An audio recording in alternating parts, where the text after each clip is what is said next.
সনাতন ধর্মাবলম্বী ধর্মভীরু মা বোন, বাবা চাচা ভাই বন্ধুতুল্য সম্মানিত উপস্থিতি, চান্দাইকোনা ইউনিয়ন স্বেচ্ছাসেবক দলের সদস্য সচিব সহযোদ্ধা এস.এম. শাহাদত ইসলাম এবং কলেজ ছাত্র দলের যুগ্ম সাধারণ সম্পাদক কাউসার ফারাজি সহ সবার প্রতি চান্দাইকোনা ইউনিয়নবাসীর পক্ষ থেকে আন্তরিক শুভেচ্ছা।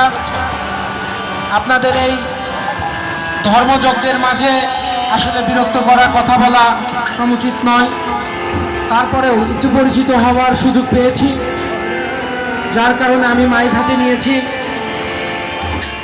ইতিমধ্যে আমাদের মাননীয় এমপি মহোদয়ের একান্ত সহকারী কামাল পাশা জনি চাচা কথা বলেছেন এবং আমাদের মাননীয় এমপি মহোদয়কে এই যে আপনারা হিন্দু সম্প্রদায়ের ভাইরা এক চাটিয়া ভোট দিয়ে জয়ের পক্ষে যে বিশেষভাবে প্রভাবিত করেছেন তার কৃতজ্ঞতা তিনি স্বীকার করেছেন। আমিও আমার ব্যক্তিগত পক্ষ থেকে বিশেষভাবে স্বীকার করি। এটা সত্য কথা, হিন্দু ধর্মের ভাই বোনেরা যদি এক চাটিয়া ভোট না দিত তাহলে ভোটের ব্যবধানটা আসলে এরকম হতো না। আরেকটি কথা আমি আপনাদের সাথে বলতে চাই, ইতিমধ্যে যে বনমালী রায় ভাই বলেছেন যে আমি আগামীতে ইউনিয়ন পরিষদে চেয়ারম্যান পদপ্রার্থী, কথাটা সত্য।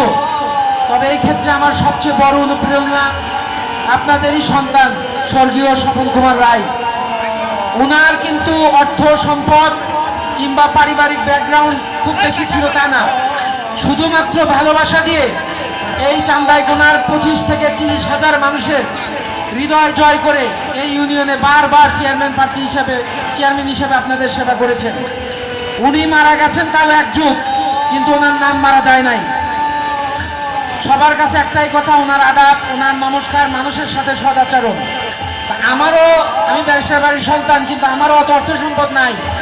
এই জায়গায় আমার সাহস স্বপন দাদা, সদ আচরণ করে তিনি যদি পারেন তাহলে আমিও পারবো।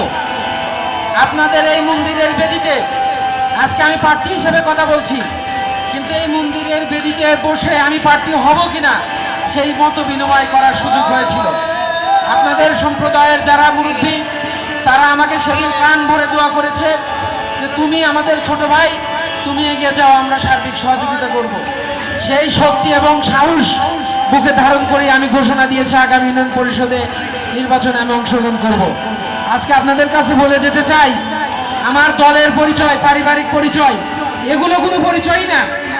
আপনাদের ভাই, আপনাদের সন্তান, এই পরিচয়ে যদি আগামীতে আগাতে পারি তাহলে আগাবো, নইলে আমার কোনো আলাদা কোনো যোগ্যতা নাই। সন্তান হিসাবে, ভাই হিসাবে আপনারা আমার পাশে থাকবেন, এই আকুল আবেদন আপনাদের পদতলের। এই যে কষ্ট করে আমার কথা শুনলেন, আমি আপনাদের প্রতি চিরকৃতজ্ঞ। দোয়া করবেন আমি যেন সারা জীবনই আপনাদের প্রতি বিনয়ী থাকতে পারি। সবাই ভালো থাকবেন। আমার সামান্য সহযোগিতা, এটা শুভেচ্ছা হিসাবে, যদি পারতাম একটা গোলাপ নিয়ে এসে দিতাম, সেটা আসলে সম্ভব না। আপনারা গ্রহণ করবেন, সবার প্রতি কৃতজ্ঞতা। আমাদের প্রধানমন্ত্রী মাননীয় তারেক রহমানের জন্য দোয়া করবেন, আমরা সবাই যেন ভাই ভাই মিলেমিশে থাকতে পারি। সবার জন্য শুভেচ্ছা, সবাইকে ধন্যবাদ।